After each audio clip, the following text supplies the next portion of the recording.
friends, welcome to my channel. So in the today's lecture we are going to discuss one model. Okay, in the last video we discussed about the basic overview of software engineering. Okay, we discussed software engineering. What we discussed in the last video? In the last video, we discussed that if we want to design a good software, okay, to build that software, we should follow some kind of principles or some kind of rules so that we can make our software effectively. Okay, anything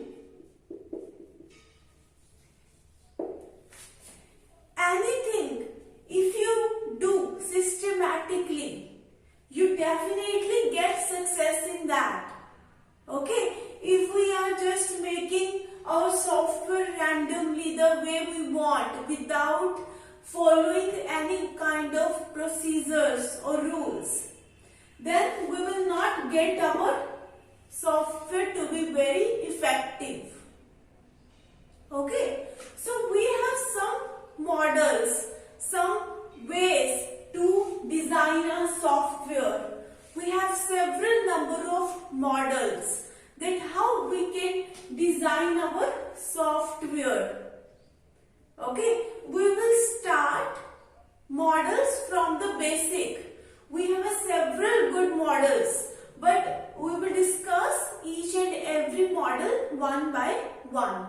So, the first model to design your software is classical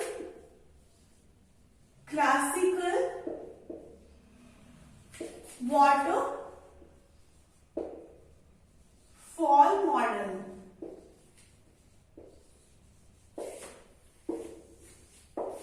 Okay, so let's try to understand the condition. We have one client.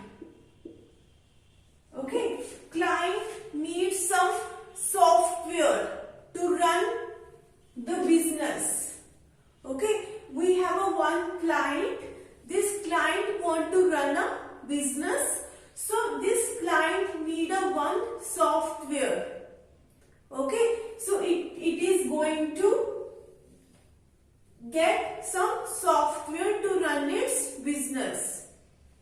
Okay, so it is going to build its software with the help of some company. Okay, it is going to pay to make its software to some company. Okay, we have a one company which is going to make that software, and this company is going to deliver this software to this client. Okay, and your client has to pay for making of the software. Okay, so what happens in the classical waterfall model? Just try to make some logic. Okay, we get lots of idea in our real life. Okay, some ideas cannot be implemented practically. Okay, we get lot of ideas in our real life, but some of the ideas are not practically implementable. Okay, so similarly in classical waterfall model, what happens?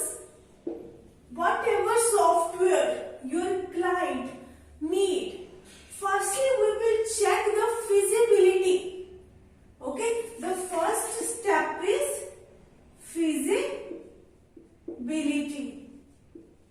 Okay, we will try to check that the software which your client really need, is it feasible to make that software?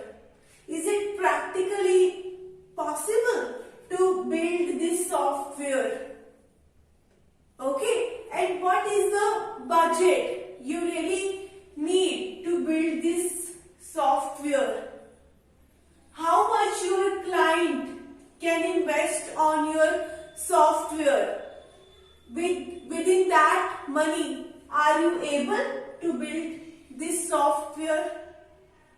Okay, so what we will see? We will firstly see the practically implementation of the software. So the first step is feasibility. We will check whether is it practically possible to build this project or not. Okay, so you have crossed this phase of the classical waterfall model. So finally you got that we can make this product. Okay, we can make this software product. This is possible to build this software product. Okay, now what is the second step you will be doing in classical waterfall model? We will be collecting the requirement analysis and specification. This is the second step. Once we assure that we can make this product, then what we will do? We will be doing requirement analysis and specification. Okay. Your client need a software. So what your company do? In your company, you have some of the team members. Okay. In company, we have some of the team members who will be building your software product. Okay. So what your team members will do? Your team members will collect the requirement. They will ask client that what product you want, what features you want in your product. Okay, what is your requirement? How you want to make your software product? The team members of the company will ask from the client. Okay, that what is your requirement? What requirement do you really need in your product? So we are collecting all of the requirement. Okay, we are going to collect all of the requirement from the client. Then what happened? We are going to make a SRS document. We are going to make a SRS document, software requirement specification document. In this document, you will be writing all of the requirements which your client need. Okay, because unless you know the requirements of the client, how you will be building your product? So firstly, it is very important you know the requirement of the product from your client. And you make a one SRS document. Okay, in this SRS document, you will be writing all of the requirements of the client. Okay, then what happens? Your team members have collected the requirements. Okay, they have known that what kind of software your client need. So what is your next step? Next step we have is designing phase. Okay, you will be doing graphically.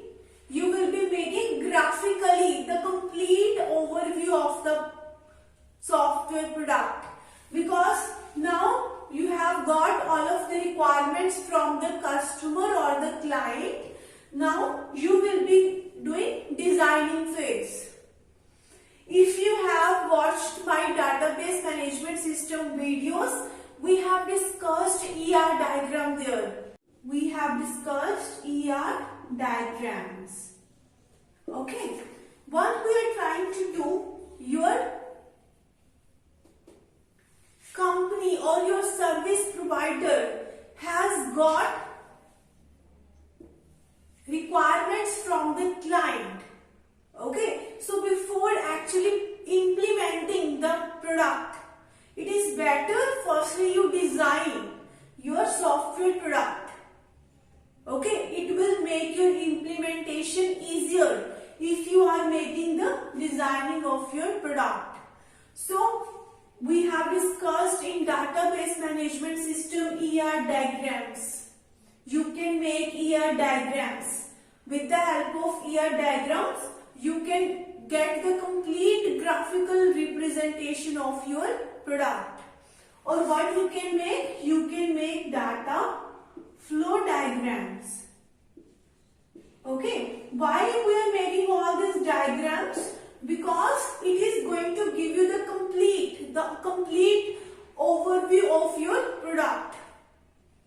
Okay, so in the designing phase, we will be making the complete graphical representation of your product. Okay, once it is like before even you are going to build your home, what we do? We make firstly what we do? We make a map, a kind of a map that how our house will be looking like. Before actually building your home, what you do? We make a map, home map, that how your home would be looking like. So similarly, as we are making large softwares, and our software should be completely reliable, it should give correct output. Okay, so we have to make a designing of the software product. Okay, after you have made the graphically representation of your product, now what we will be doing? We will be moving to the implementation part. Okay, once you have made your home map, okay, I am not getting the exact word. Okay, once you have made your home map and now you are sure that this map is completely alright. Now what you will do? You will start constructing your home. Similarly, once we have made the graphical representation of our project, now we are going to the implementation phase. Now we are really implementing our product. This is the implementation phase. Okay, it really depends that which programming language you are using to make the coding.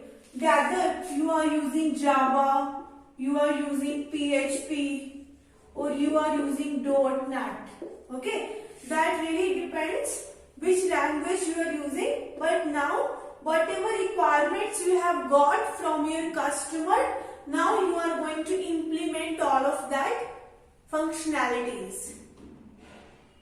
Okay, once you have done coding, then what you will do? Now you have implemented your project.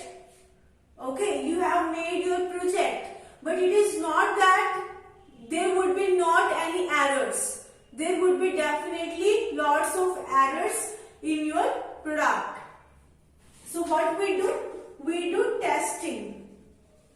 We do testing of our software product. Two way testing we do.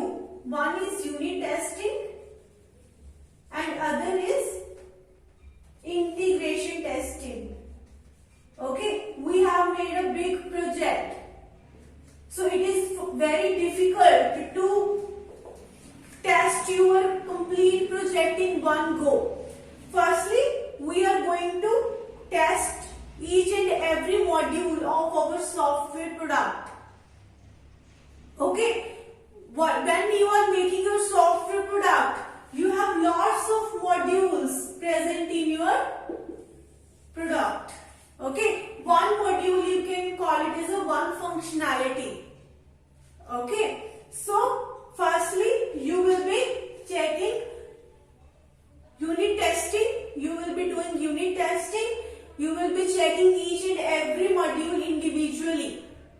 Then you will be doing your integration testing. Once you have test your each and every module individually. Now you will be checking the complete. Now you will be testing the complete software product. Okay. So after testing, we have a maintenance phase.